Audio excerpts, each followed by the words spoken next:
কহবি বিচুর জানি। পরম পূজ্য পাদ শ্রীমৎ কৃষ্ণদাস কবিরাজ গোস্বামী চরণ তাঁর শ্রী শ্রী চৈতন্য চরিতামৃতে মধ্যলীলা অষ্টম পরিচ্ছেদে শ্রীমন মহাপ্রভু এবং শ্রীল রামানন্দ সংবাদ বর্ণনায় শ্রী রামানন্দের উক্তিতে প্রেমবিলাস বিবর্তের যে গীত,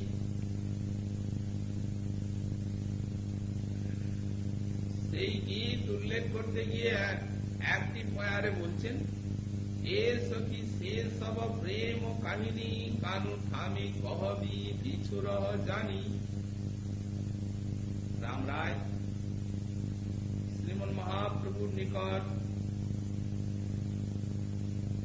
শ্রী শ্রী রাধা মাধবীর প্রেমবিলাস বিবর্ত, সেই প্রেমবিলাস বিবর্তের গানে এ যাবৎ দুইটি পয়ার উল্লেখ করেছেন। কহিলহি রাগ নয়ন ভঙ্গ ভেল, অনুদিন বাঢ় হল অবধি না গেল। না সো রমণ না হাম রমণী, দুহু মন মনোভব বেশ জানি। আমরা এই দুইটি পয়ারের ব্যাখ্যা যথামতি আস্বাদন করেছি। এই না সরমন না হাম রমণী, দুহু মন মনোভব বেশ জানি, এই অংশে যে প্রেম বিলাস বিবর্তের প্রকৃত লক্ষণটি প্রকাশিত হয়েছে, গতকাল আমরা সেই বিষয়ে যথামতি আলোকপাত করার চেষ্টা করেছি। এটি হচ্ছে পরোক্ষ। শ্রীপাদ কবি কর্ণপুরের মতে নায়ক নায়িকার প্রতিনিয়ত বর্ধনশীল উপশান্তিবিহীন যে প্রেম পিপাসা, পরস্পরকে সুখী করার জন্য তাদের যে উৎকণ্ঠাময়ী বিলাস, সেই বিলাসের পরম পরিণতি পরিপক্কাবস্থা, তাতেই পরোক্ষের উদয়, অর্থাৎ নায়ক নায়িকার একটা অখণ্ড আত্মবিস্মৃতি এবং বিলাসের আতিশয্যে সেই অখণ্ড প্রেম রসের বা প্রেমানন্দের চমৎকার অনুভূতি।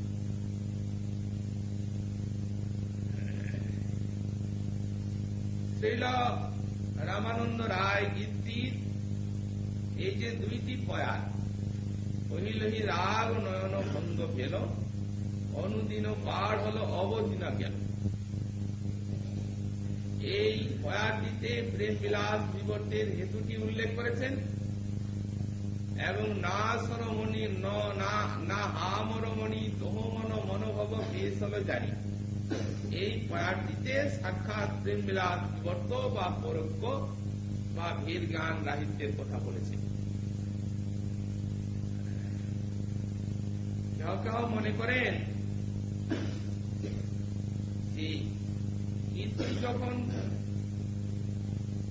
প্রেম বিলাস বিবর্তের দৃষ্টান্তে উল্লেখ করেছে রাম রায়, তখন গীতটিতে যতগুলি পয়ার, যতগুলি কথা, সবগুলি প্রেম বিলাস বিবর্তের বাচক। কিন্তু প্রেম বিলাস বিবর্তের প্রকৃত লক্ষণটি হচ্ছে পরোক্ষ বা ভেদ জ্ঞান রাহিত্য। এই যে নায়ক নায়িকার ভেদ জ্ঞান রাহিত্য, এটি আমরা এই না সরমণ না হাম রমণী দুহু মন মনোভব বেশ জানি, এই পয়ারটিতেই পেয়ে থাকি।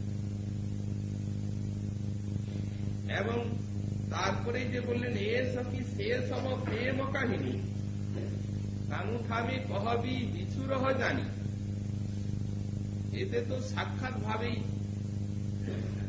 ভেদ জ্ঞান রাহিত্য তো এতে পাওয়া যাচ্ছেই না, বরং একটা ভেদ জ্ঞানের কথাই এতে পাওয়া যাচ্ছে।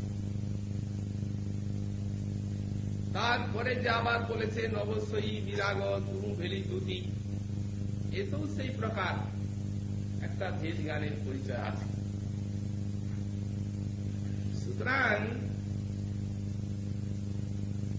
পদ্ধতিতে যে 4টি পয়েন্ট আমরা ব্যাখ্যা করলাম এর পূর্বে, সেইগুলিতেই প্রেম বিলাস বিভক্ত প্রকাশ। কেউ কেউ মনে করে যে পদটি তো সবটি মঞ্জিষ্ঠ রাগের দৃষ্টান্ত। মঞ্জিষ্ঠা রাগ রাধারানীর এই পদটির সব পয়ারগুলিতেই পরিস্ফুট, এবং মঞ্জিষ্ঠা রাগের এই চরম পরিণতি যখন প্রেম বিলাস বিবর্ত, তখন সারা পদটিকে প্রেম বিলাস বিবর্ত বলা যাবে না কেন? কিন্তু মঞ্জিষ্ঠা রাগ মাত্রই যে প্রেম বিলাস বিবর্ত হয় তা তো নয়। মঞ্জিষ্ঠা রাগের চরম পরিণতিতে যখন নায়ক নায়িকা অখণ্ড আস্বাদনে আত্মবিস্মৃতি হন, সেই পরিপক্ক অবস্থাকেই প্রেম বিলাস বিবর্ত বলা হয়। তবে হ্যাঁ, গীতটিকে সবটিকে মাদনাক্ষ ভাবে বলা যেতে পারে। তার কারণ বললেন, যেহেতু মাদনের যখন সংযোগ এবং বিয়োগ শত সহস্র প্রকাশ একসঙ্গে থাকে, তখন এই যে মিলনের চরম পরিণতি, না সরমন না হা মরমণি, আর তারপরেই যে বলছেন অবশ্যই বিরাগ তুমু ভেলি দুটি, মানে বিরহ জানা যাচ্ছে। কিন্তু মাদনাক্ষ প্রেমের অখণ্ড মিলন, মিলনানন্দ বা বিলাসের যে চরম অনুভূতি হয়, এটি আমরা আলোচনা করেছি। সুতরাং গীতটিকে মাদনাক্ষ ভাবের গীত বলা যেতে পারে সবটি। তবে হ্যাঁ, ওই না সরমণ না হা মরমণি এই অংশেই হচ্ছে প্রেম বিলাস বিবর্তটির বিশেষ প্রকাশ।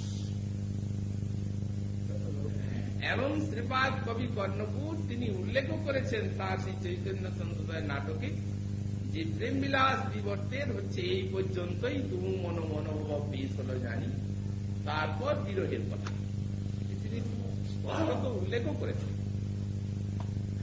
যাই হোক, তারপরেই শ্রী রাধারানী সখীকে বলছেন, এ সখী শেষ সব প্রেম কাহিনী আনুঠামে কহবি বিছুরহ জানি। শ্রীপাদ কবি কর্ণপুর এবং শ্রী বিশ্বনাথ চক্রবর্তী পাদের মতে রাধারানী তো দুটিকে গ্রহণ করছেন। যখন মাথুর বিরহ কাতরা শ্রী রাধা দুটিকে মথুরায় পাঠাচ্ছেন, তখন তিনি সেইখানে দুটিকে কি কি বলতে হবে সেই কথাগুলো ভালো করে শিখিয়ে দিচ্ছেন, এবং শিক্ষাদান প্রসঙ্গে বলছেন, সম্বোধন করছেন এ সখী, অর্থাৎ তুমি আমার সমপ্রাণা। সুতরাং আমার অন্তরের কথা তোমার মধ্যে দিয়ে, আর শ্যামসুন্দরের নিকটে তোমার মাধ্যমে যে আমার কথাগুলি আমি পাঠাবো, এই বিষয়ে তোমার আধারটি যথাযথ, যেহেতু সখী সম্বোধন করি। সে সব প্রেম কাহিনী, সেই সকল প্রেমের বার্তা। কি কি প্রেমের বার্তা? বললেন, সেই যে যখন বৃন্দাবনে তিনি ছিলেন, তখন কারো মাধ্যম ব্যতিরেকে আমাদের যে শতপ্রকাশ যে প্রেম, পরস্পরের অনুরাগ, সেটি ছটিটি অর্থাৎ চক্ষের নিমিষে সঞ্জাত হয়েছিল, এবং নিরন্তর একটা ব্যাকুল পিপাসা নিয়ে অসীমের দিকে বাড়ছে। বর্ধিত হতে হতে হতে হতে সেটি এমন একটা দশাতে বা অবস্থায় উপনীত হয়েছিল যে সেই উপশান্তিবিহীন প্রেম পিপাসার ফলে যে বিলাস, সেখানে যত আস্বাদন তত পিপাসা, এবং যত পিপাসা তত আস্বাদন, এইরূপ পরস্পর বর্ধিত হয়ে অসীমে যে আর আমাদের পরস্পরের স্মৃতিটুকু মুছে গিয়েছিল। তিনি যে রমণ, আমি রমণী, এটি আমিও বুঝতে পারিনি আর তিনিও বুঝতে পারেনি। এই যে প্রেম কাহিনী, অর্থাৎ পরস্পরের যে অনুরাগের বার্তা, সেই অনুরাগের বার্তা তুমি কানু থামে কহবি। কানু বলতে শ্রীকৃষ্ণের নিকটে তুমি এই সকলগুলো বলবে। বিচুরহ জানি, অর্থাৎ বিচুরহ শব্দের অর্থ বিস্মৃত। তুমি কিন্তু বিস্মৃত হয়ে যেও না, যেন বলেন এগুলি যেন তুমি বিস্মৃত হয়ে যেও না। রাধারানীর সখী তারা, তাদের কার্যই হচ্ছে যুগল প্রেমকে বর্ধিত করা, পোষণ করা এবং পুষ্ট করা। প্রেম লীলা বিহারানাং সম্যক বিস্তারিকা সখী বিশ্রম্ভ রত্ন পেটি চ তত সুষ্ঠু বিবিচ্যতে। শ্রীমদ রূপ গোস্বামী পাদ বললেন শ্রী শ্রী রাধা মাধবের প্রেম লীলা বিহারানাং সম্যক বিস্তারিকা সখী। প্রেম লীলা এবং বিহারের সম্যক বিস্তার কারণী হচ্ছেন সখী।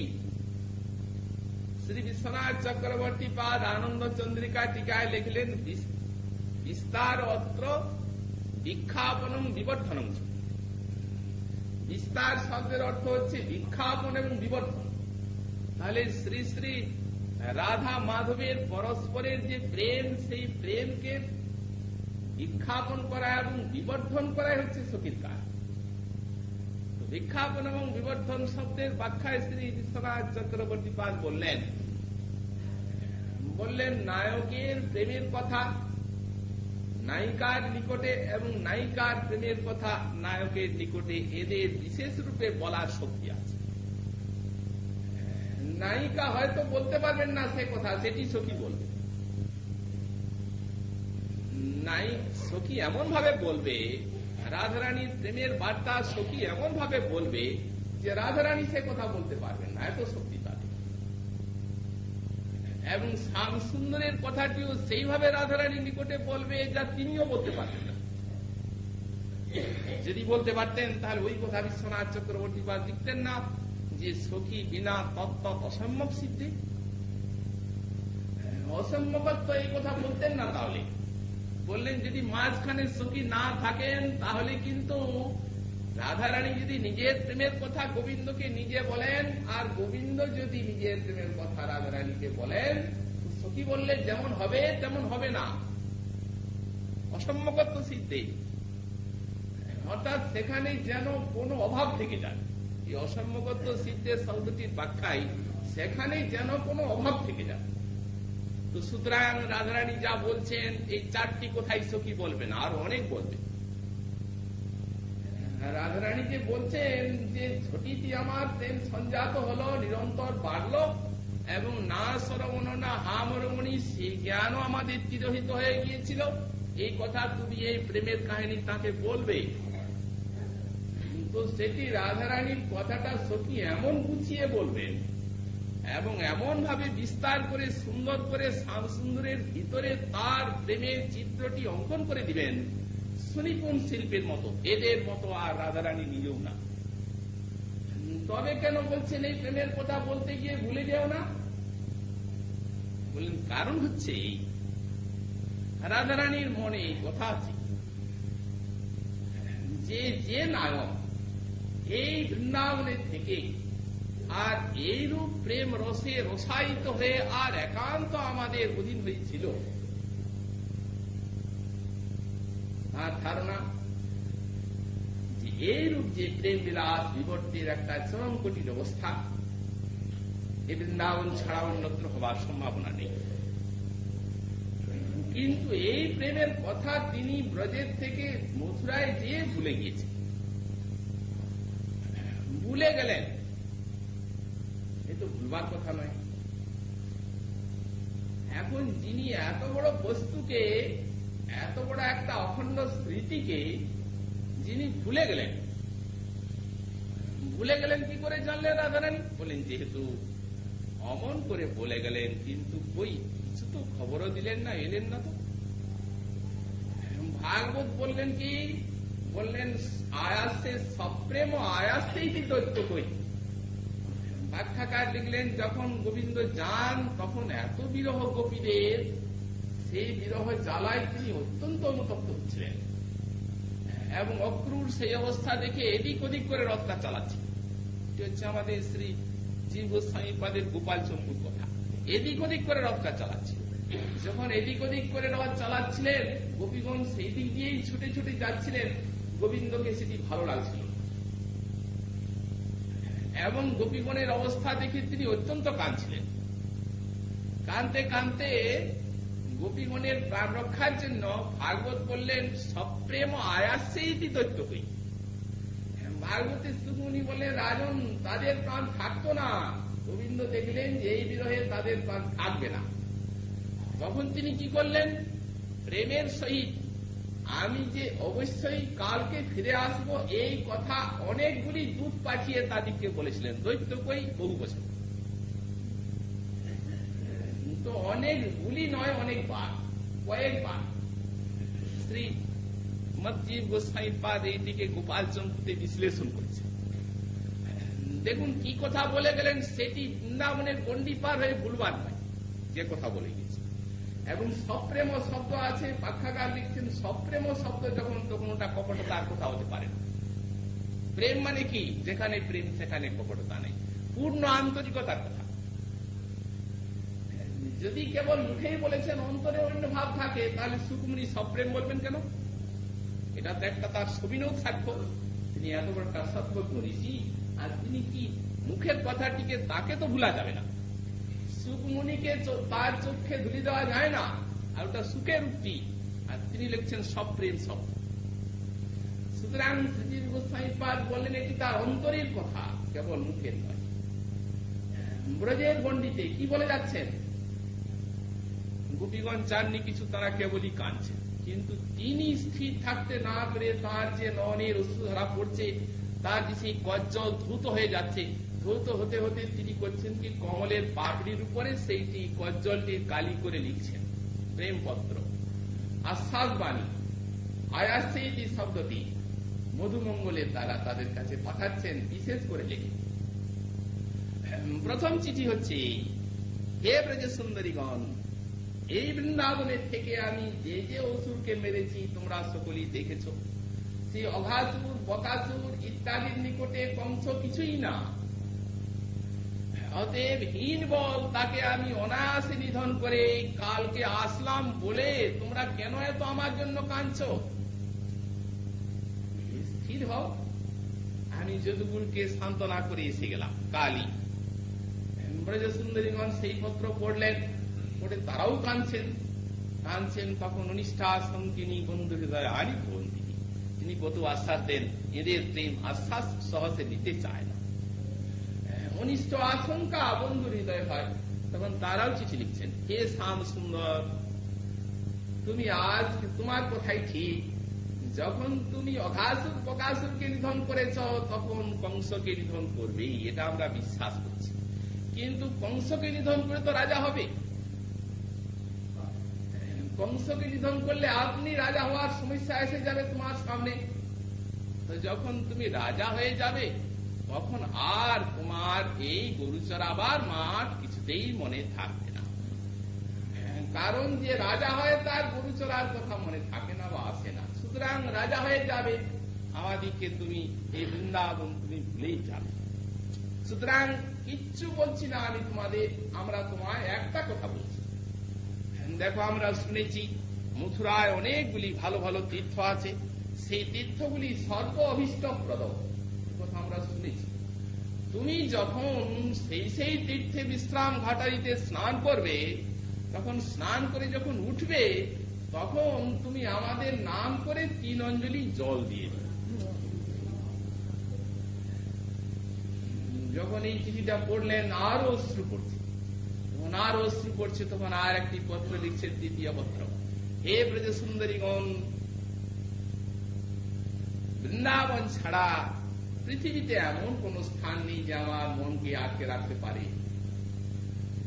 দেখো তোমরা বলছো রাজ্যের কথা, কিন্তু বনের একটা হরিণ রাজা যদি ধরে নিয়ে যায় আর তার রাজভোগের মধ্যে সেই হরিণকে যদি রাখে, হরিণ কি মন ভুলতে পারে? দৃষ্টান্ত দিচ্ছে, সেই হরিণ যার মন প্রিয় সে কি মন ভুলবে? তো সেই আমি ব্রজের হরিণ, তোমরা হচ্ছে এখানে স্বচ্ছন্দ হরিণীর মতো, তোমাদের সঙ্গে সেই মিলন আমি রাজ্যের ভিতরে কখনোই বলতে পারি না। এমনকি রাজা যদি সেখানে হরিণীর সঙ্গও দেয়, উদ্যানও দেয়, তথাপি বলবে না, হরিণ বনের কথা ভুলে না।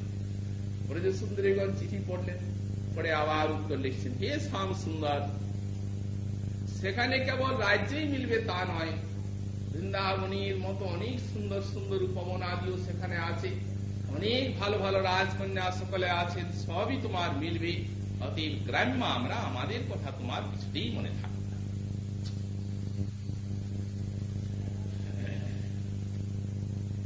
যেহেতু এই যে নয়নে তোমাকে দেখেছি, যে মুখে তোমার সঙ্গে কথা বলেছি, যে তোমার বচনামৃত রস আস্বাদন করেছি, সেই ইন্দ্রিয়গুলিতে যে তুমি বৃন্দাবনের থেকে যাচ্ছ অন্যত্র এটি দেখছি, এখনো যে দেহে বিধাতা প্রাণ রেখেছেন সেই বিধাতাকে ঠিক। শ্যাম সুন্দর লিখলেন, হে ব্রজ সুন্দরীগণ, ব্রজ ছাড়া সারা ত্রৈলোক্যের সম্ভব বা সৌন্দর্য মাধুর্য আমার মনকে কিছুতেই ধরতে পারবে না। তোমরা বিশ্বাস করো, এই ক্ষুদ্র মথুরার কথা কি আছে, ত্রৈলোক্যের সৌন্দর্য আমার মনকে, এবং জগতে শ্রেষ্ঠ শ্রেষ্ঠ যে সমস্ত কান্তা আছেন, কেউ আমার মনকে তোমরা ছাড়া করতে পারবে না। যেহেতু তোমরা বিশ্বাস করো, আমি যে তোমাদেরকে যে নয়নে তোমাদের দেখেছি, তিনিও বলছেন, অনুরূপ পত্র লিখছেন, যে প্রেম সম্ভাষা তোমাদের করেছি, তোমাদের প্রেম মাধুরী যে ইন্দ্রিয় আস্বাদন করেছি, আমার ইন্দ্রিয়গুলি যদি আমার কথা না শোনে, তার মানে কালকে না ফিরে আসে, আমার ইন্দ্রিয় আমার মন যদি আমার কথা না শুনে, কি কথা বলছেন দেখুন এখানে শেষের কথাটা এটা, আমার মন আমার ইন্দ্রিয় যদি আমার কথা না শুনে, তার মানে মন এবং ইন্দ্রিয় যদি অন্যদিকে মনটাকে নিয়ে যায়, তো সেই ইন্দ্রিয়কে এবং সেই মনকে আমি কখনো এই দেহে রাখবো না, তার মানে প্রাণত্যাগ করব। এটি সপ্রেম বলে গেলেন। রাধারানী মনে ভাবছেন, ব্রজের এমন একটা শক্তি আছে যে ব্রজে এই পরোক্ষ প্রেমের ভিতরের আস্বাদনে তার স্মৃতিটিও বুদ্ধিটিও সেই রূপ ছিল, কিন্তু বৃন্দাবনে যে মথুরায় যে বুদ্ধি খারাপ হয়ে গেছে, তা না হলে এত বড় প্রেমকে কি তিনি ভুলবেন? অতএব সেই নায়ককে যদি দেখে তো এরও ভুল হয়ে যাবে। ওর সঙ্গটি এমন একটা জিনিস যে যার সঙ্গ হয় তার সঙ্গের মতো মনটা হয়ে যায়। অতএব সেই ব্যক্তির সঙ্গ যখন দুটির হবে, তখন এর কি মনে থাকবে এদের কথাগুলো? তার যখন মনে থাকলো না, তখন কি এর মনে থাকবে? রাধারানীর আশঙ্কা,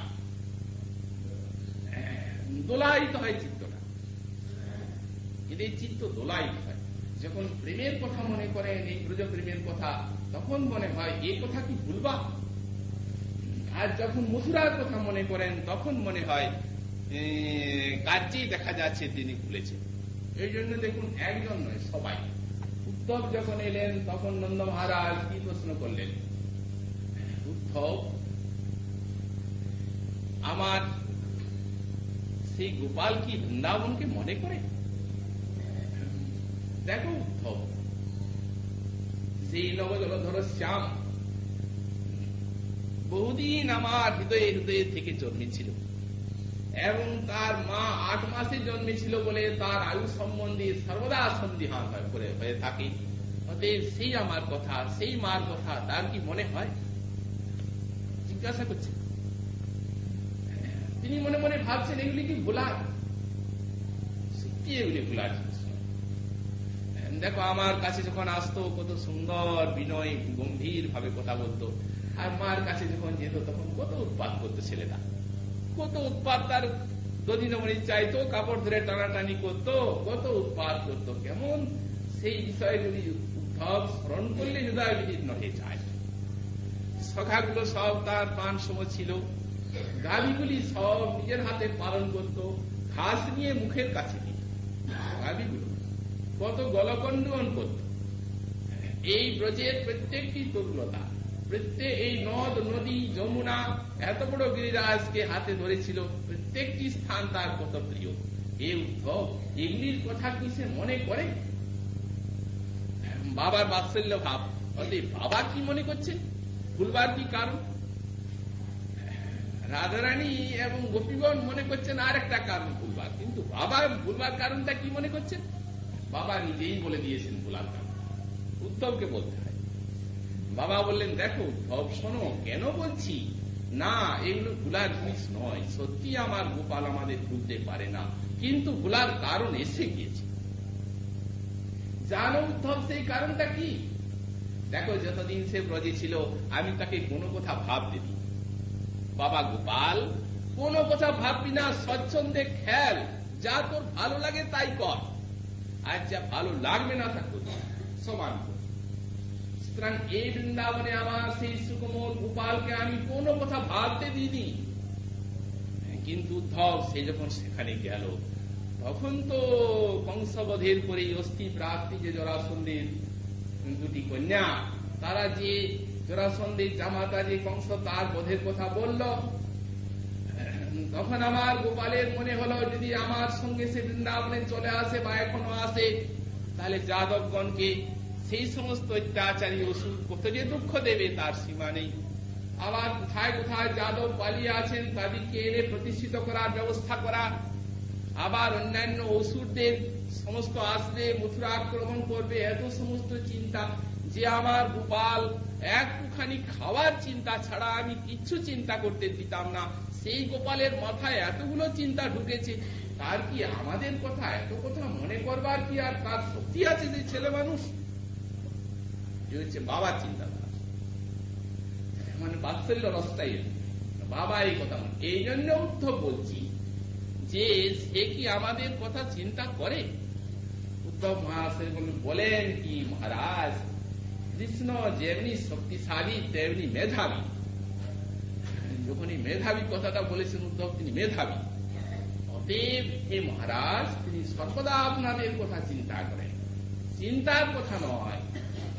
ওই যে তিনি বলেছেন যে অবশ্য সুরীগণের সুবিধান করে আমি এখানে আসব, আজ পর্যন্ত মহারাজ এসে যেতেন, কিন্তু বিশেষ বিশেষ কতগুলি কাজের জন্য এখনো তিনি সেইখানে আটকে আছেন। বাবা বলছেন এই জন্যই তো ভাবি উদ্ধব, বিশেষ বিশেষ কাজ, আমার গোপাল কত যে সেখানে কাজের মধ্যে পড়েছে। কিন্তু যখন সেই উদ্ধব চলে গেলেন ব্রজসুন্দরীগণের নিকটে, তখন তারাও ঠিক এই প্রশ্ন করলেন, কিন্তু তাদের প্রশ্নটা ছিল অন্যরকম। তারা ভাবলেন, বলে সেখানে তো অনেক ভালো ভালো সমস্ত রাজকন্যা পেয়ে গিয়েছেন, আমরা তো গ্রাম্যা, এদের চিন্তা করা, সেখানে তো অনেক ভালো ভালো গুণবতী রাজকন্যা, আমরা তো গ্রাম্যা। তাবৎ অলি গুঞ্জরে যাই ধুতুরা ফুলে, মালতী ফুল যাবত নাই ফোটে। যতক্ষণ পর্যন্ত না ভৃঙ্গরাজ সে মালতী ফুলের সন্ধান পায়, ততক্ষণ পর্যন্ত ধুতুরা ফুলে যে গুঞ্জার করে বাধ্য হয়ে।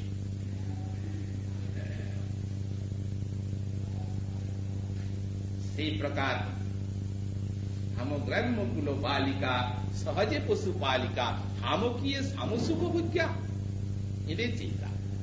এরা দৈন্যবশত মনে করেন হামগ্রাম্য কুল বালিকা, তারা রাজনন্দিনী, তারা কত বিদুষী, তারা কত সুন্দরী, আর আমরা গ্রাম্য কুল বালিকা সহজে পশু পালিকা, হামকিয়ে সামসুখ বুঝা। তিনি আজ মথুরার রাজা, তিনি কি আমাদের কথা মনে করতে পারেন?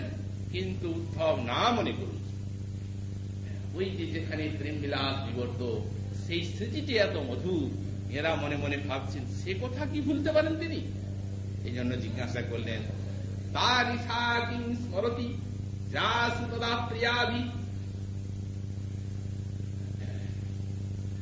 সেই রাসের কথা সব ভুলতে পারেন, যে উদ্ধব আমাদের কোথাও ভুলতে পারেন, কিন্তু সেই নিশাগুলিও কি ভুলেছেন? তার ইশা কিং স্মরতি যা সুতদা প্রিয়াভি। বৃন্দাবনে কুমুদ কুমুদ শশাঙ্করম্যে রেমে কোন চরণ নুপুরদাস গোষ্ঠ্যান অস্মাভি ক্রীড়িত মনজ্ঞ কথা কদাচিৎ। বললেন, হে উদ্ধব, আজ আমরা কাঙ্গালে নেই, আমাদের কাছেই লোকে কৃষ্ণ কথা শুনবে কোথায়? তুমি একটা বিদেশি, তোমার কাছে আজ আমরা কৃষ্ণ কথা জিজ্ঞাসা করছি, আজ আমাদের এই অবস্থায় আর কি। যেহেতু বলো বলো উদ্ধব, তিনি আমাদের কথা ভুলতে পারেন, সেখানে সুন্দরী সুন্দরী সব নাগরিকে পেয়ে, কিন্তু কি রাসবিহারের রাত্রিগুলির কথাও তিনি ভুলে গিয়েছেন? তোমাদের মথুরায় কি পূর্ণিমার রাত্রি হয় না? আকাশে কি পূর্ণিমার চাঁদ ওঠে না? উদ্ধব, যেদিনের কথা বলছি, যে রাত্রের কথা, সে রাত্রে আকাশে চাঁদ সেরূপ ছিল না, সেই চন্দ্র ছিল বিলক্ষণ, আর সেই চাঁদ নিজের ভিতরে একটু আলোক না রেখে সব বৃন্দাবনের বুকে ছড়িয়ে দিচ্ছে। বৃন্দাবন সেদিন সাদা, তেমনি যমুনার বুকে ফুটেছিল কুমুদ কমল কল্লার, তাদের সেটিমায় সেই যমুনার কালো জল হয়েছিল শ্বেত বর্ণ। চন্দ্রের কিরণমালা যমুনার কালো জলে তার ঝিকিমিকি খেলা, মনে হচ্ছিল যেন যমুনা অভিসারিকা নায়িকার মতো সোনার জড়ি দেওয়া নীল শাড়ি পরে, আর আমাদের শ্যাম সুন্দরের সঙ্গে সেই মধুময়ী রাত কথা বলবার জন্য সমুদ্রের দিকে ছুটে যাচ্ছে। উদ্ধব, বৃন্দাবনের বনে ফুটেছিল কুন্দ কুসুম মালতী জাতি জুতি মল্লিকা, মৃদুল মলয় হিল্লোল সেই মল্লিকা মালতীর বুকে শিহরণ দিতে দিতে নেচে নেচে যাচ্ছিল। রিঙ্গের দল তাদের বুকে করছিল মধুর রসবিলাস, সে কথা ভুলবার।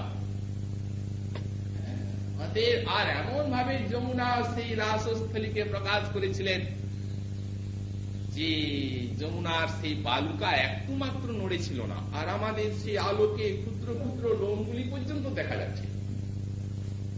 সেই রাত্রিগুলির কথাও কি তিনি ভুলে গিয়েছেন? হে উদ্ধব, সেই রাত্রে যারা বিহার করেছিল, সে সমস্ত নায়িকা এখন আর নাই।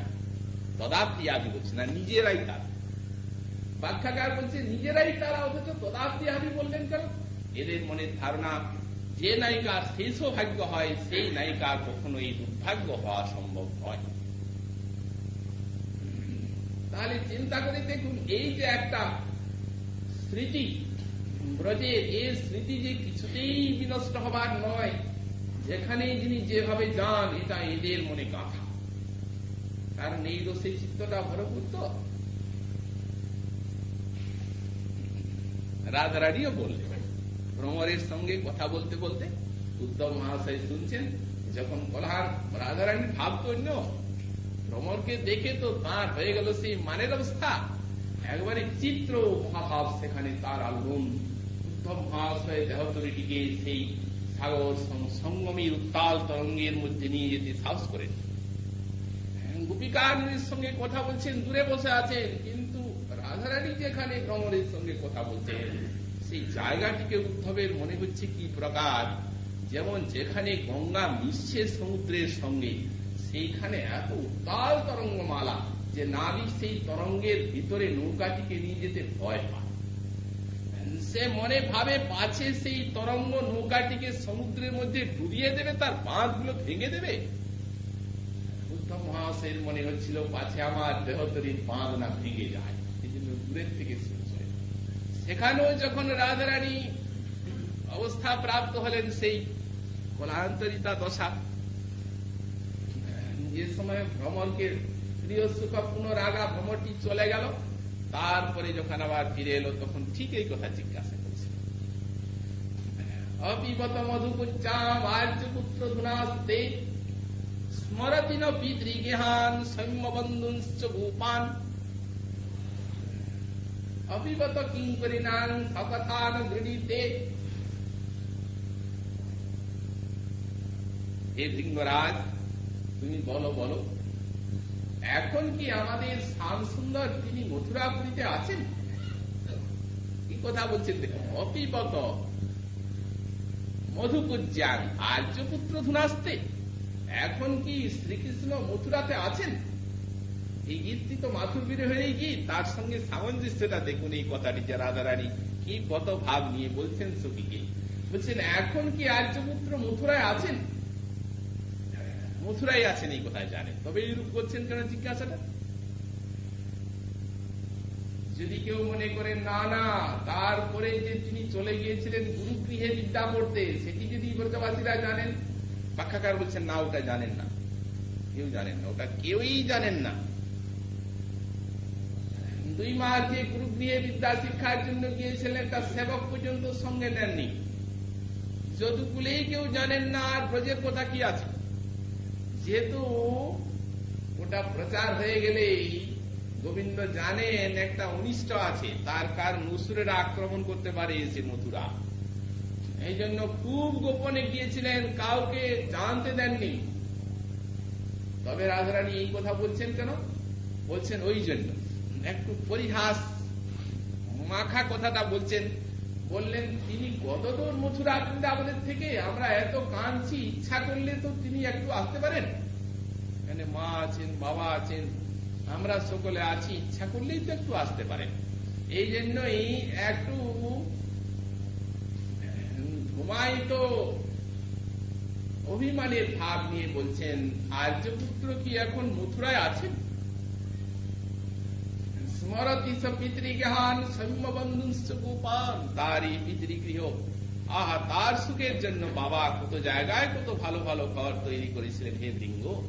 সেই ঘরগুলি সব সে যখন এখানে ছিল তখন কতভাবে সুসংস্কৃত এবং পরিষ্কৃত হতো, আনন্দময় নন্দ ভবন।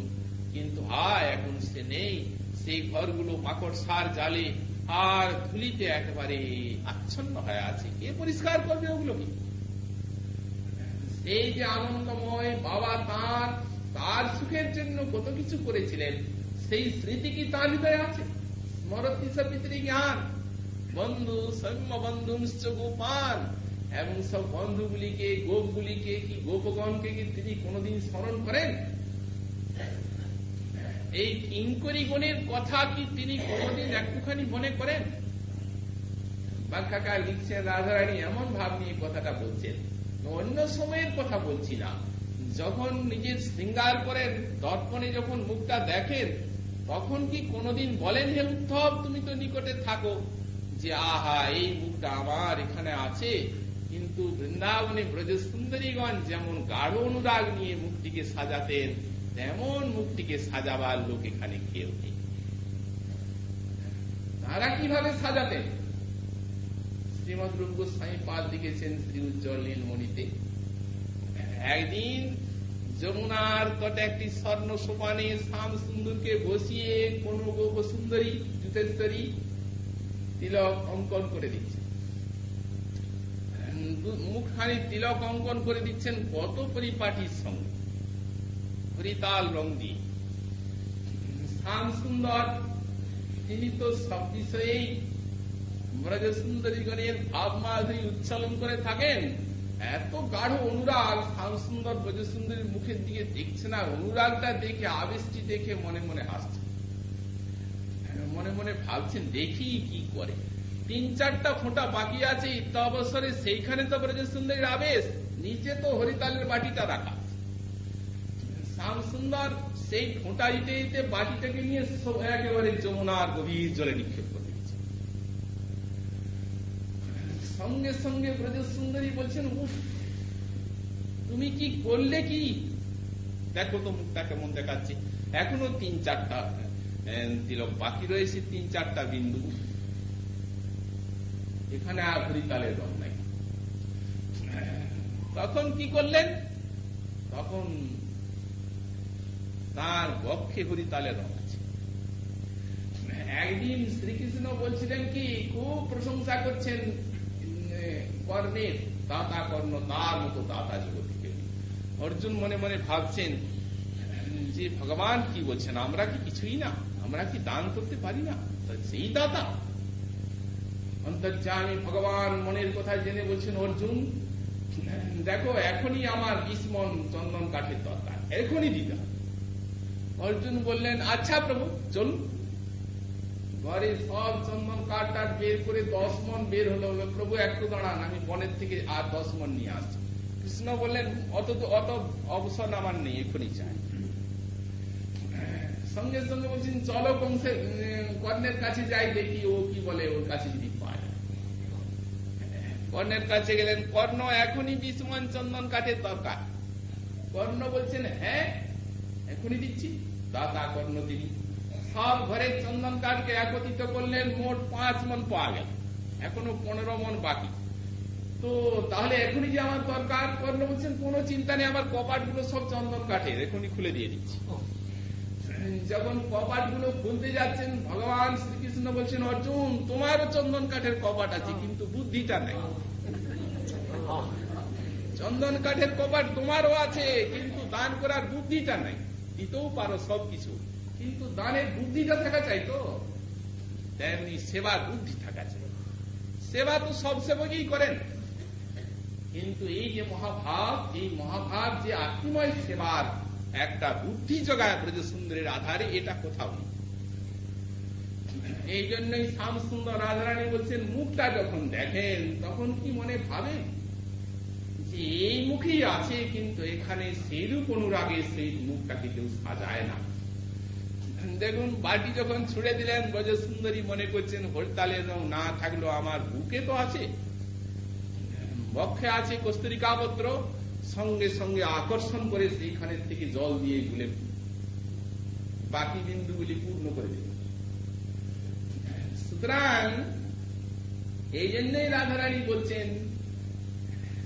বললেন, তিনি কোনদিন কি এই হতভাগিনী গণের কথা মুক্তি শৃঙ্গার করার সময় মনে করেন? আচ্ছা মনে করুন, এই সমস্ত গাঢ় অনুরাগের কথা যে তিনি ভুলে গিয়েছেন, তার কাছে দুটি যাচ্ছে।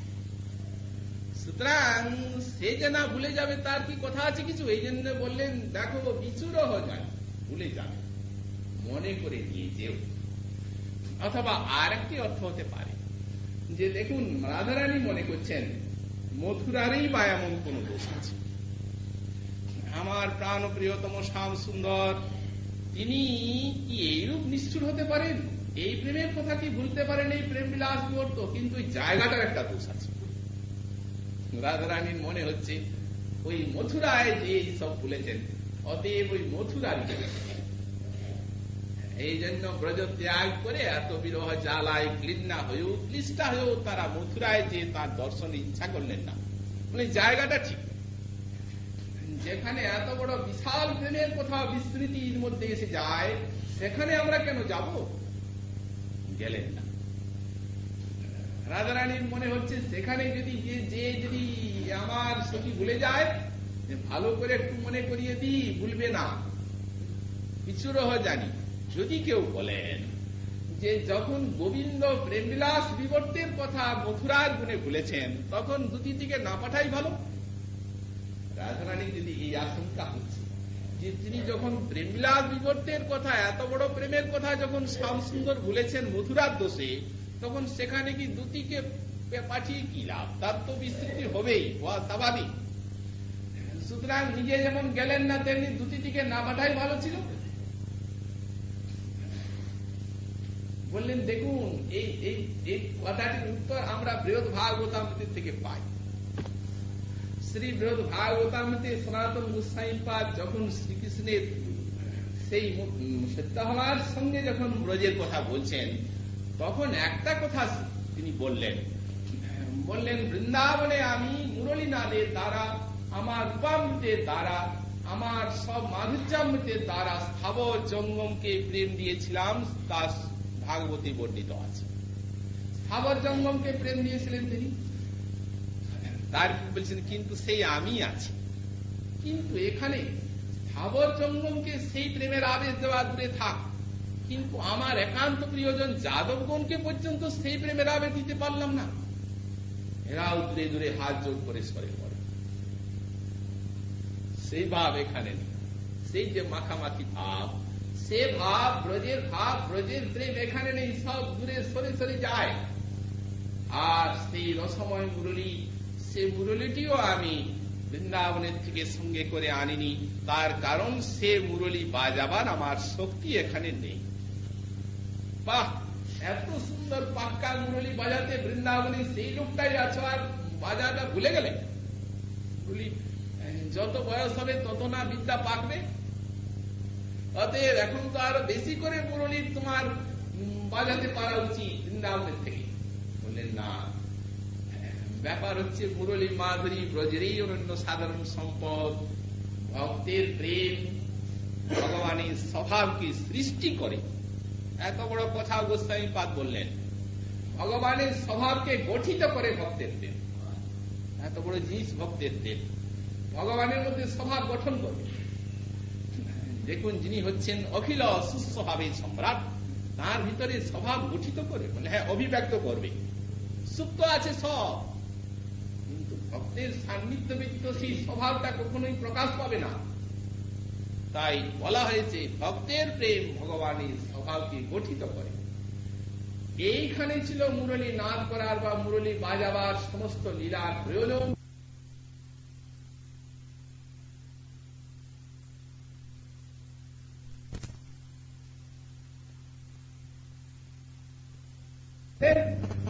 সেই স্থান নেই, সেই পাত্র নেই, এই জন্য এখানে আমার মুরলী বাজাবার শক্তি আমি হারিয়েছি, তাই মুরলীটি আনিনি। শেষে একটি কথা বললেন, সেখানে যে লীলা করেছি সে লীলা বর্ণনারও আমার শক্তি নেই। তো প্রভু, যদি তুমি বর্ণনা করতে না পারো, তাহলে জগতের মানুষ কি সেই ব্রজলীলা আস্বাদন করতে পারবেন না? বলেন হ্যাঁ, আমি না পারলেও আমার ভক্ত পারে। এক সুকমণি, তিনি সেই ব্রজলীলা মাধুরী বর্ণনা করবেন, আমি না পারলেও আমার ভক্ত পারে। তেমনি গোবিন্দ, রাধারানী মনে করছেন গোবিন্দ বিস্তৃত হয়েছেন, কিন্তু আমার সখী ভুলবে না। মথুরার কতই বড়, মথুরায় যে আমার গোবিন্দ মথুরার দোষে বিস্তৃত হয়ে গিয়েছে এই প্রেমের কথা, কিন্তু আমি যদি ভালো করে বুঝিয়ে আমার সখীকে পাঠাই, তাহলে গোবিন্দ ভুললো, আমার সখী ভুলবে না। এই জন্যই যে প্রশ্নটা আমরা করলাম, রাধারানীর না পাঠাই ভালো ছিল, কিন্তু রাধারানী মনে করছেন তিনি সে ভুললো, আমার সখী বলবার মাত্র নয়। প্রভু একবার ভালো করে তাকে ঠুকে বাজিয়ে রাখি, সখী এ সব প্রেম কাহিনী কানু থাম কহাবি বিচুর জানি। দেখো, এই সমস্ত কথা, যে জায়গায় যাচ্ছ সেটি একটা সাবধানের জায়গা, একটু সাবধান হয়ে যাবে, যেমন এই সমস্ত প্রেমের কথা বলতে তোমার ভুল না হয়ে যায়। তারপরেই বলছেন, না খোঁজনু দুতি না খোঁজনু আন, দুহু কর মিলনে মত হত পাঁচবান। সখী, তখন এই বৃন্দাবনে যখন তিনি ছিলেন, তখন পরস্পরের মিলনের জন্য না খোঁজনু দুটি। আজ তুমি দুটি হচ্ছ, কিন্তু যখন তিনি ব্রজে ছিলেন তখন পরস্পর মিলনের জন্য মধ্যস্থ ছিল অনুরাগ, তখন কোন দুটির মাধ্যম নেই। না খুঁজল দুটি, দুটি তো খুঁজি নাই, কিন্তু না খুঁজিল আন, অন্য আর কেউ মাধ্যম হয়নি, দুটিও মাধ্যম হননি, অন্য কেউ মাধ্যম হয়নি। মধ্যস্থ হয়েছিল একজন, দুহুকেরই মিলনে মধ্যত পাঁচবান। পাঁচবান মানে কন্দর্প, সেই কন্দর্প হয়েছিল উভয়ের মিলনের মধ্যস্থ। কিন্তু দেখুন, এখানে প্রশ্ন হবে যে যদি দুটির মাধ্যম না হয়, তাহলে দুটির কার্য বৃন্দাবনে কেন দেখা যায়? কিন্তু কার্য আছে বৃন্দাবনে। দুটি সখী দুটি হন এবং পরস্পরের মধ্যে মিলন সম্পাদন করেন। আমরা এখনই বললাম, যদি সখীর মাধ্যম না থাকে তাহলে লীলাটি সরস হবে না। অতএব সখীর মাধ্যম, দুটির মাধ্যম আছে। মুরলীনাথ আন বলতে মুরলীনাথ আদি, সেও দুটির কাজ করেছে। অতএব মিলন সম্বন্ধে মুরলীনাথ আদি আছে, দুটির কার্য আছে। তবে নাই বললেন কেন? না খোঁজনু দুটি না খোঁজনু আন বললেন। দেখুন, দুটির কাজ আছে, মুরলীনাথ আদির মাধ্যম আছে বটে, কিন্তু আসলে মূল মাধ্যম ওটা নয়, ওটা হচ্ছে গৌণ অনুরাগেই এখানে পরস্পরের মিলন সম্পাদন হচ্ছে। অনুরাগে সাক্ষাৎ মূর্ত হয়ে পরস্পরের মিলনটি সম্পাদন করছে এবং পরস্পরের মিলনের পরিপুষ্টির জন্য, প্রেমের স্বভাবরত বাম্য ইত্যাদিকে রোশন করার জন্য, মিলনের স্থান কাল ইত্যাদিগুলি নির্বাচন করার জন্য সখী এবং দুটি গণের মধ্যস্থতা আছে, গৌণভাবে, মুখ্যভাবে নয়। মুখ্যভাবে অনুরাগ। এই জন্য বলে না খোঁজলু দুটি না খোঁজলু আন। আচ্ছা, মুখ্যভাবে যে অনুরাগী মিলনটি সম্পাদন করছে রাধা মাধবের বৃন্দাবনে, এর মধ্যে দুটির কার্যকারিতা যে গৌণ, এটি কি করে আমরা বুঝবো? দেখুন, দৃষ্টান্ত লীলার ভিতরেই আছে। গোসাই পাঁচগণের হৃদয় শ্রী শ্রী রাধা মাধবের অপূর্ব লীলার আস্বাদন ভূমি এবং প্রকাশ ক্ষেত্র। এই জন্য তারা শ্রী সুকমুনি যে ভাগবতে রাসাদি লীলারস পরিবেশন করেছেন, সেটি হচ্ছে রাধা মাধবের লীলার অক্ষয় ভান্ডার। সেই অক্ষয় ভান্ডারকে আশ্রয় করে গোস্বামী পাদমণির সব প্রকার চিত্তে স্ফুরিত হয়েছে কত কত রাধা মাধবের লীলা মাধুরী। এবং তাদের লীলার মধ্যেই জানা যায় যে আসলে অনুরাগেই মুখ্য এখানে, এবং দুটি প্রভৃতির মাধ্যমটি গৌণ। যেমন আমাদের শ্রীমদ রূপ গোস্বামী পাদ বিদগ্ধ মাধব নাটকে একটি লীলা বর্ণনা করছেন। যখন ললিতা বিশাখা যখন রাধারানীর অবস্থা দেখলেন একেবারে সাংঘাতিক, মানে সে প্রাণ আর থাকে না। সামনাম শুনলেন, স্বতঃস্ফূর্ত অনুরাগ প্রকাশিত হলো। বাঁশির গান শুনলেন, আরো বেড়ে গেল উন্মাদনা। বিশাখা মনে করলেন প্রাণ রক্ষার জন্য যদি শ্যাম সুন্দরের এখন দর্শন দরকার, যদি আমি তার ছবিটি অন্তত দেখাই তাহলে হৃদয়টা শীতল হবে। তখন গেলেন গোপনে রাধার প্রাণ রক্ষার জন্য। সখাগণের সঙ্গে খেলা করছিলেন শ্যাম সুন্দর, নিকটে যাবার সাধ্য নেই। দূরে আড়ালে একটা লতা পাতার অন্তরালে দাঁড়িয়ে আর ছবিটি আঁকলেন। কিন্তু মুখটি আঁকছেন, যতবার মুখটা দেখছেন অশ্রু আসছে, আঁকতে পারছেন না। অশ্রু ধারায় ভিজে যাচ্ছে বক্ষস্থল। এত সুন্দর সৌন্দর্য মাধুর্য কি করে চিত্র আঁকবেন? তখন কাঁদছেন আর মনে মনে ভাবছেন, হে শ্যাম সুন্দর, প্রিয়াজির প্রাণ রক্ষার জন্য তুমি চিত্রপটে এসে উদিত হও, আমি কেবল রেখাগুলো একে টেনে যাচ্ছি। আঁকছেন না, রেখা টানছেন। ওই রেখা টানতে টানতে যখন দেখছেন চোখগুলা মুছে সেই রেখাগুলো কেমন হলো, আরে একবারে সাক্ষাৎ মূর্তিমান শ্যাম সুন্দর তাতে এসে গিয়েছে। তাহলে মনে করুন অনুরাগটি ভূত হয়ে আর ছবিতে এসে তিনি সংগৃহীত হলেন। দুটি কি, কিছুই না। এসে বললেন, শিশিরা দৃশ্য, চোখগুলোকে শীতল করো, দেখো এটা কি। কিন্তু রাধারানীর প্রেম, প্রেমের স্বভাব, তার অভিব্যক্তি, তার মহিমা, তার প্রকার সখীও জানেন না, যারা প্রাণ সমস্ত কি অন্য কি জানে। তাই তো আক্ষেপ করেন, অন্যজন কাহা লেখি নাহি জানি প্রাণ সুখ। আরো উন্মাদনা বাড়লো, স্থির হবার কথা। তখন প্রাণ রক্ষার জন্য ললিতা বিশাখা গেলেন রাধারানীর হাতে চিঠি নিয়ে, কিন্তু কিছুই করতে পারলেন। কি হলো? উপেক্ষা করে দিলেন। দেখাচ্ছেন অনুরাগ সুমেরুর মতো মাধ্যম, এ সখীর মাধ্যম কিচ্ছু, এটা উপলক্ষ মাত্র। তার উপেক্ষা করে দিলেন। সখীও বুঝতে পারলেন না যে কেন উপেক্ষা। তাদের মনে ছিল যে রাধারানী যেমন কাঁদছেন স্বামীর জন্য, স্বামী সেই রূপ রাধারানীর জন্য কাঁদবে নিশ্চয়ই, অতএব আমরা গেলেই সঙ্গে সঙ্গে হয়ে যাবে, আমাদের মাধ্যম আছে। কিন্তু না, তাদের মাধ্যম নেই। উপেক্ষা হয়ে গেল, বুঝতেই পারলেন না তারা কেন হলো এটা। তখন ওই মালাটা যে ভুল হয়ে গেল, সেই মালাটি দিয়ে প্রাণ রক্ষার জন্য বিশাখা এলেন, আর ললিতা গেলেন পূর্ণমাসীর কাছে আশ্চর্যান্বিত হয়ে। পূর্ণমাসী বললেন, আমি রাধা নাম শুনিয়ে এসেছি, তোমরা একটু রাধার দুটি হয়ে গেলেই মিলন হবে, রাধার প্রাণ রক্ষা হবে। পূর্ণমাসীও এই কথা বলেছিলেন। ললিতা মনে ভাবছেন পূর্ণমাসীও এই কথা বললেন, কিন্তু এর উল্টো কেন হলো? তাহলে পূর্ণমাসীকে যাই জানাই।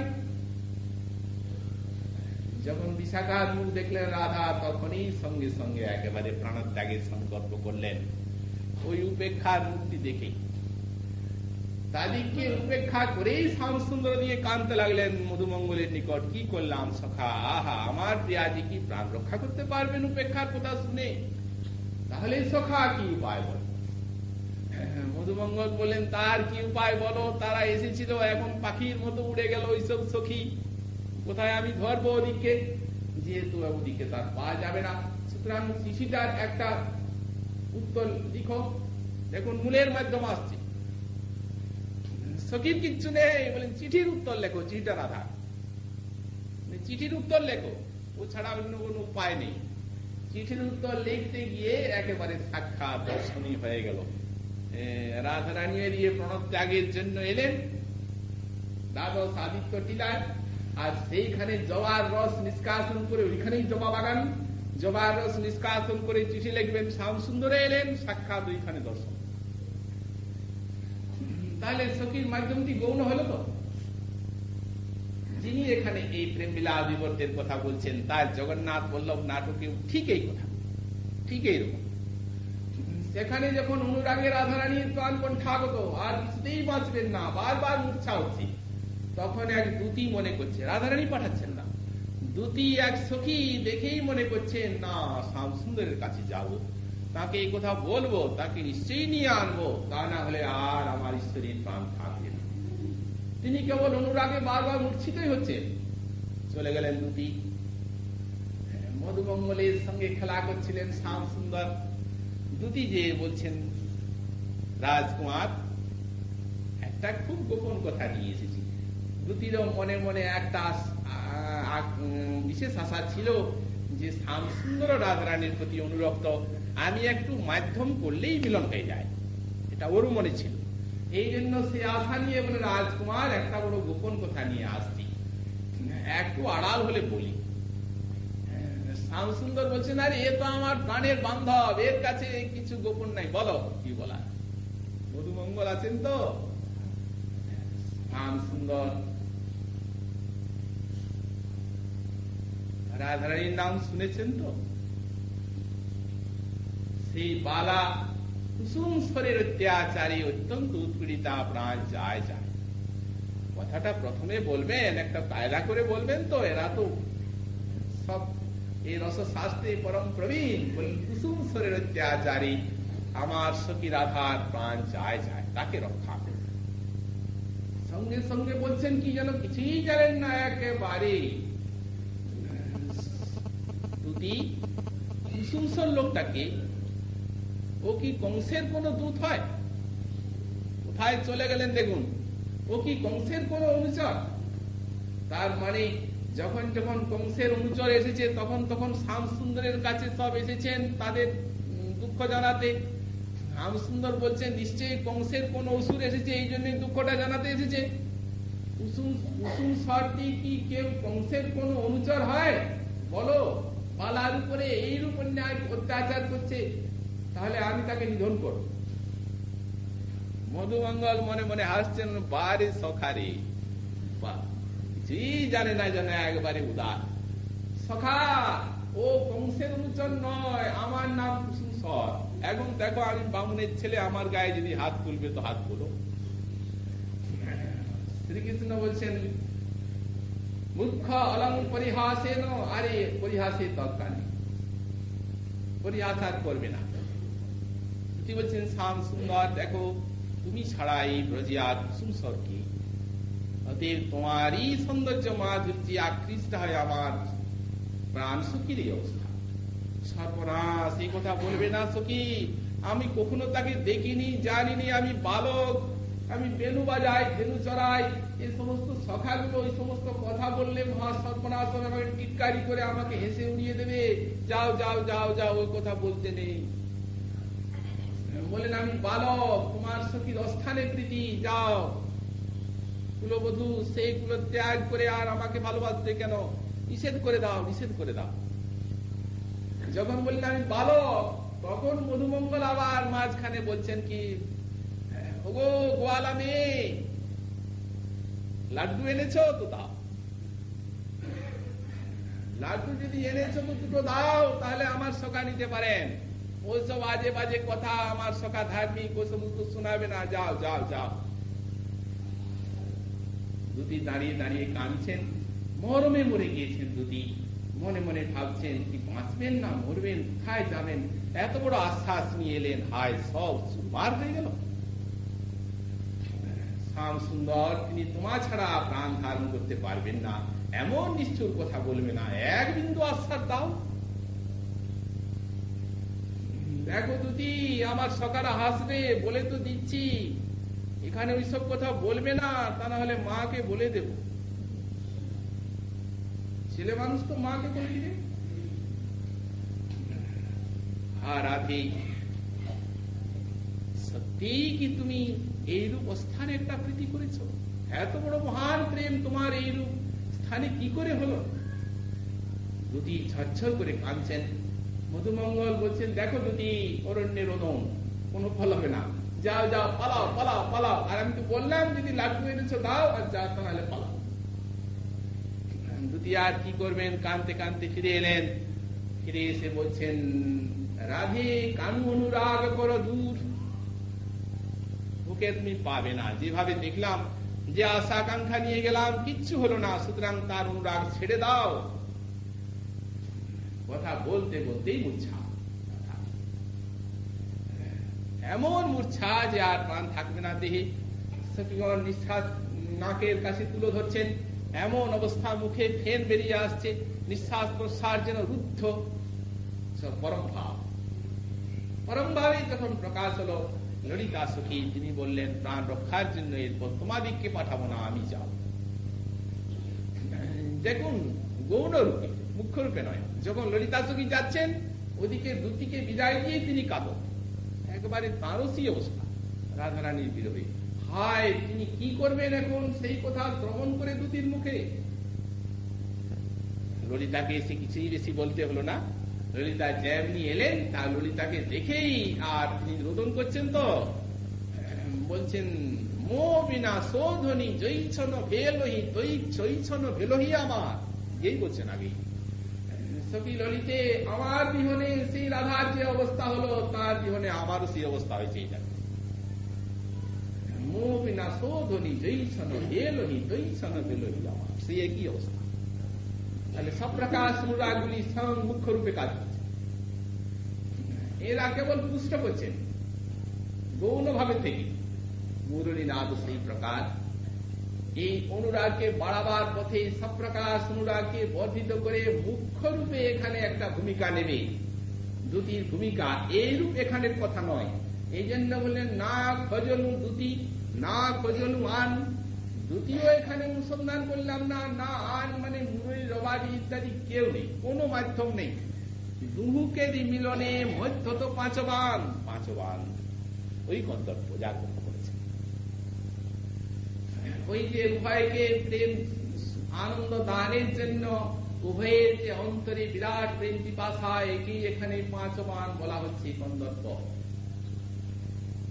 আমাদের শ্রীমৎ জীব গোস্বামী পাদ বললেন, স্মরাক্ষ কাম বিশেষস্তু অন্য বৈলক্ষণ্যাৎ।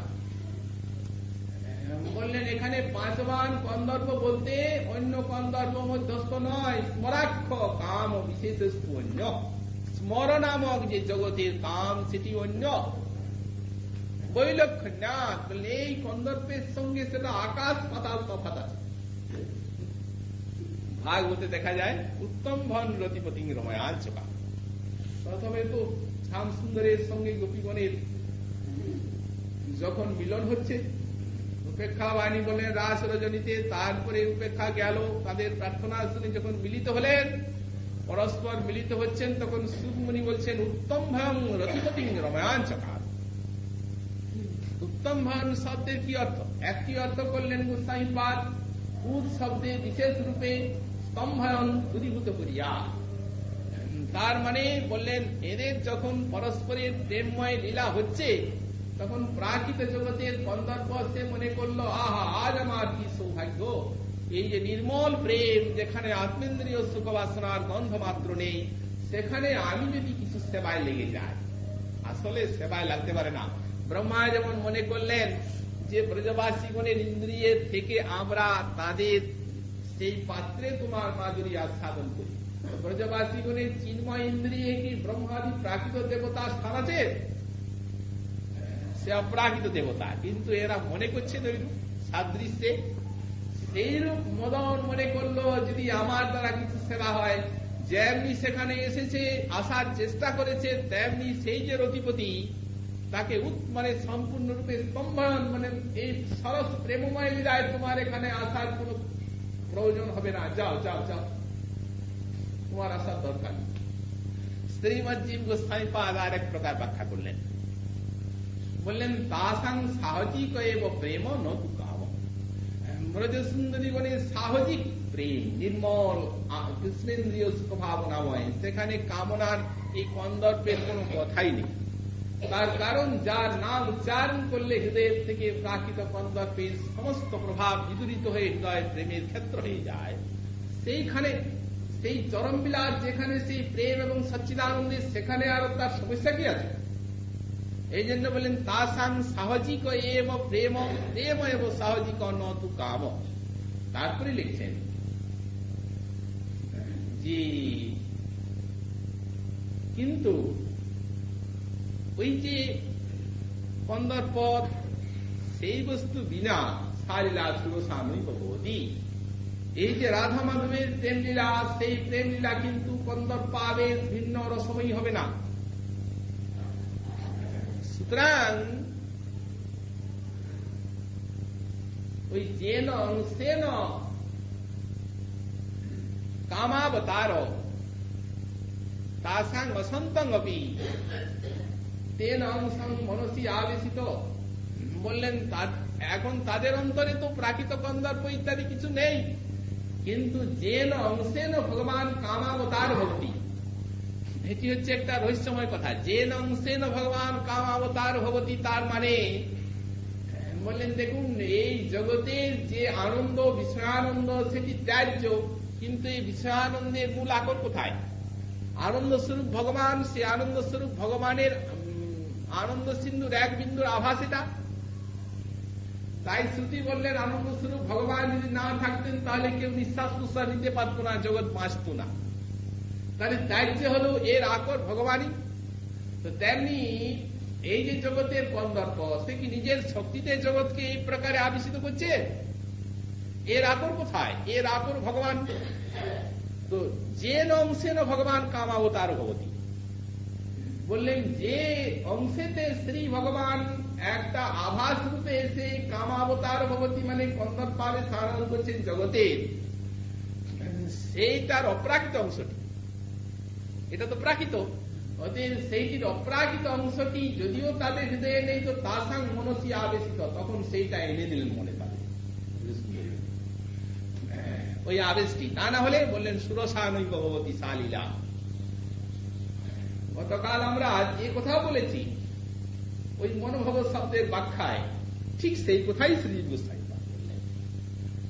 বললেন, যদি আত্মেন্দ্রীয় সুখবাসনাটি এই মনোভাবকে নিন্দিত করেছে, সেই অংশটি না থেকে যদি কৃষ্ণ সেবার জন্য, কৃষ্ণ সুখের জন্য ওইরূপ আবেশ হয়, ওর থেকে কোটি কোটি গুণ হয়, তাহলে সেই আবেশটিকে না প্রশংসা করবে জগতে এমন কোন সাধুশাস্ত্র নেই, সবাই করবেন। তো শ্রীজিৎ গোস্বামী পাদ ঠিক সেই কথা বললেন। সাক্ষাৎ তিনি বৃন্দাবনী নবীন মদন অপ্রাকৃত কন্দর্প, অতএব যার চরণনখ কান্দিতে কোটি কোটি কন্দর্প পরাভূত হয়ে আর লজ্জিত হয়ে যায় চরণনখ প্রান্তের সৌন্দর্য দর্শন করে, সেই যে কোটি মনমথ বিমোহন সহজ মধুরতর অপার লাবণ্যামৃত নবীন মহাভাব চয়েন অনুভূয়মান মহানুভাব অদ্যাপি শ্রী বৃন্দাবনে মদন গোপাল রূপেণ বিরাজমান। সেই মহাভাবের দ্বারা যে অপ্রাকৃত নবীন মদনকে আস্বাদন করা যায় এবং মহানুভাবগণ যার অনুভূতি লাভ করে ধন্য হন, তিনি বৃন্দাবনে মদন গোপাল অদ্যাপি বিরাজমান আছেন। কিন্তু একটা মাধ্যম চাইবই, যেমন আমাদের শ্রীজিৎ গোস্বামী পাদ বললেন সেই অপ্রাকৃত অংশটাকে আবেশ করলেন, কিন্তু শ্রী বলতে বিদ্যাভূষণ পাদ সেই তার স্থিতির একটা আধারে দেখিয়ে দিয়েছেন প্রশ্ন। যখন তিনি স্তবমালা গ্রন্থের ব্যাখ্যা করছেন তখন এক জায়গায় লিখলেন যে উজ্জ্বলাক্ষ সফ সয়েব কন্দর্প তস্যৈব ইদং কর। তাহলে সেই যে অপ্রাকৃত অংশটিকে আবেশ করে আর মাঝখানে কন্দর্প যে মধ্যস্থ হয়ে দাঁড়াচ্ছেন, আচ্ছা এই যে আবেশটি, সেই আবেশটি কোন একটা আধারে থাকবে তো? বললেন সেই আবেশটি তাঁদেরই, তিনি অপ্রাকৃত নবীন মদন, কিন্তু তথাপি একটা তৃতীয় বস্তু না হলে তো বিষয়টিকে সরসময়ী বস্তুটা হবে না। এই জন্য বললেন সেই যে ভগবানে তিনি নারী কন্দার পাবে, সেটি উজ্জ্বলাক্ষ শখের মধ্যে দিলেন। উজ্জ্বলাক্ষ যে শখ শৃঙ্গার রস, আর তারও নাম উজ্জ্বল। অতএব সেইটি উজ্জ্বলাক্ষ সখার মধ্যে, উজ্জ্বল বলে একজন সখা আছেন, শ্রী বলদেব বিদ্যাভূষণ বললেন এই উজ্জ্বলাক্ষ সখার মধ্যে সে অংশটি রাখলেন। অতএব সেই অপ্রাকৃত এখানে সেই আবেশ করার কন্দর্প উজ্জ্বলাক্ষ সখ তৈশ্চয়ে বৈনম কর্ম। এবং শেষকালে বললেন তাহলে তৈশ্চয়ে বৈনম কর্ম হলে তো যেটি বললেন না খোঁজুন দুটি না খোঁজুন আন, সেইটাই এসে যাচ্ছে। যদি তৈশ্চয়ে বৈনম কর্ম হয় তাহলে এর পূর্বে বললেন না খোঁজুন দুটি না খোঁজুন আন, আন মানে সখাও নয় দ্বিতীয় নয়। আবার এখানে যদি বলা যায় যে মধ্যস্থ তাহলে কেন মদন 5 বার, তাহলে 5 বার মধ্যস্থ বলতে আরেকটা মধ্যস্থ তো ওই সখার মধ্যে এসেই যাচ্ছে। এই জন্য বলদেব বিদ্যাভূষণ তারও সমাধান করেছে। পরে লিখছেন কি উজ্জ্বলাক্ষ সখ সয়েব কন্দর্প তৈশ্চয়ে বৈদম কর্ম তদিচ্ছৈব প্রবর্ততি। বললেন তার নিজেরটা কর্ম নয়, তা ভগবানের ইচ্ছাটি হচ্ছে মূল। অতএব সেই অপ্রাকৃত নবীন মদন শ্যাম সুন্দরী ইচ্ছাতে তিনি সব কাজ করছেন, তিনি গৌণ, তার ইচ্ছাটা মূল। অতএব ঠিক এইখানে যে সিদ্ধান্তটি, সেই সিদ্ধান্তটি বলদেব বিদ্যাভূষণ ঠিক রেখেছেন, গোলমাল হতে দেননি। সব আচার্যগণের হৃদয়ে যেন একটা তন্ত্রীতে বাঁধা, এক সুরে। দেখবেন যেখানে যেখানে সব এক ঝঙ্কার উঠছে, এক। অতএব দুহুকেরই মিলনে মধ্যত পাচবান। তারপরেই শ্রী রাধারানী বলছেন অবশ্যই বিরাগ তুহু ভেলি দুটি সুপুরুষ প্রেম কি বৈষণী। এই পাঠটি বলে তার এই যে প্রেম বিলাস গীত সমাপন করছেন। শ্রীমন মহাপ্রভুর কৃপা হলে আগামীকাল আবার